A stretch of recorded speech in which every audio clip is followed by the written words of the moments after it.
नमस्कार दोस्तों, आप सभी का लर्नर मैक्सिम में हार्दिक स्वागत है। मैं मैक्सिम सिन्हा, आप सभी का एजुकेटर। ओके, अभी मतलब मैंने कुछ UGC previous year net questions paper जो है for the paper defence and strategic studies, उसमें मैंने ये नोटिस किया है कि ईवन मिशंस के बारे में काफ़ी सवाल पूछे जाते हैं। ठीक है, ईवन के जो मिशंस स्पेशली उनके एक्रोनिम जो है उनको फुल फॉर्म के बारे में पूछे जाते हैं। ठीक है, तो आज का जो वीडियो है इसमें हम लोग उन्हीं एब्रीविएशंस को लेके डिस्कस करेंगे। ठीक है, ज़्यादा नहीं है, 10 से 15, मैक्सिमम 15 से एब्रीविएशंस है जिनके बारे में वो घुमा फिरा के सवाल पूछते हैं कि इसका फुल फॉर्म क्या है, कहाँ पे हुआ था।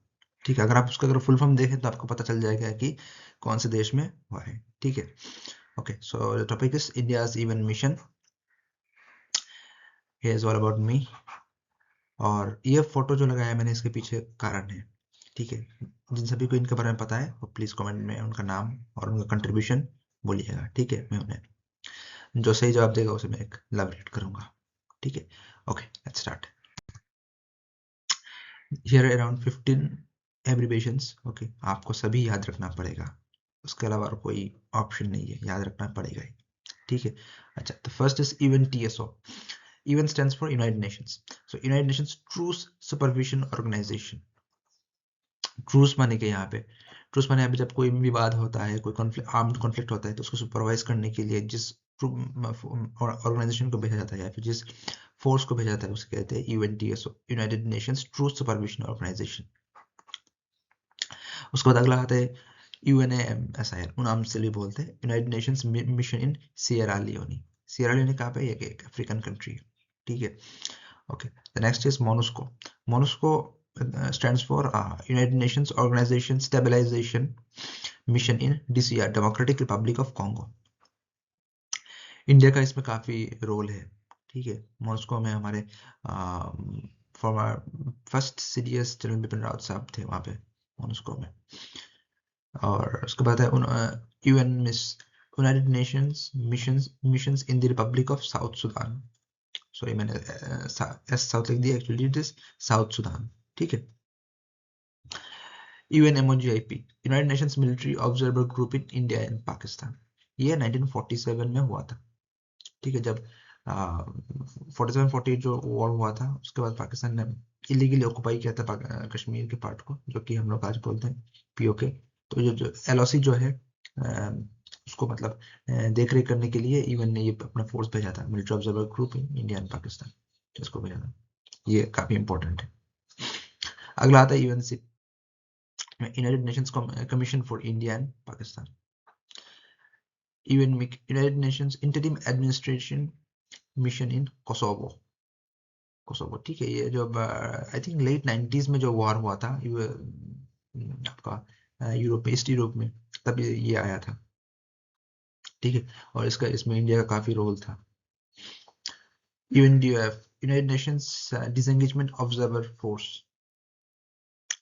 UNIFIL, United Nations force observer in Lebanon. ये लेबनान का जो बॉर्डर है वहां पे ये देख रेख करता है।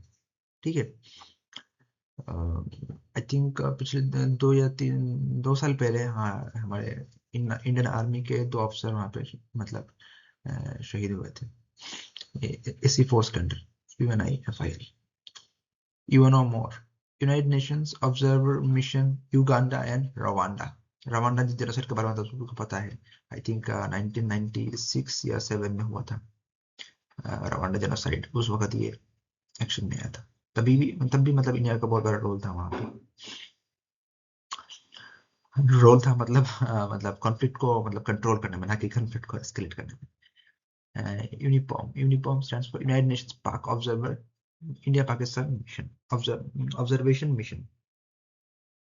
ये आपका 1965 जो वॉर हुआ था, इंडिया पाकिस्तान वॉर, उस वक्त इसका मतलब गठन हुआ था।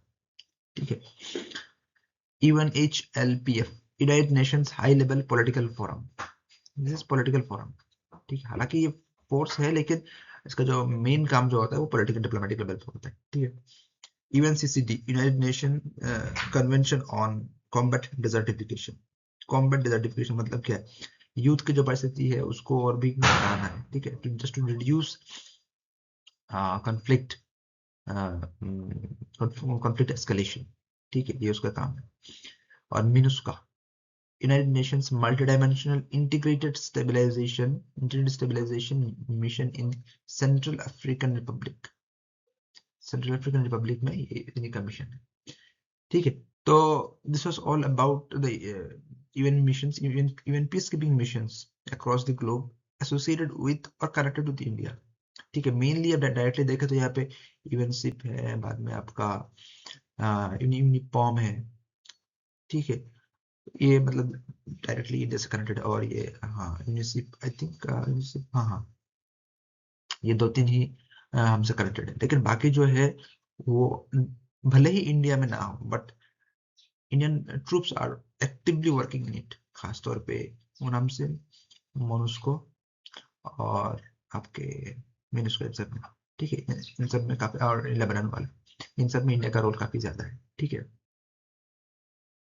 तो अभी एग्जाम में तो ये मतलब हर साल ये कुछ ना कुछ पूछते रहते हैं, ठीक है। या तो वो लोग फुल फॉर्म पूछते हैं या फिर पूछते हैं कि कहाँ पे हुआ है, कैसा हुआ है, ठीक है। So it should be studied, one can not neglect them, ठीक है। आपको पढ़ना ही पड़ेगा, you don't have any other option. आपको रट के याद करना पड़ेगा। अगर आप इसमें न्यूमोनिक्स बना पाते हैं तो वेल एंड गुड, ठीक है। But you cannot escape this concept. Okay, so this was all about for today.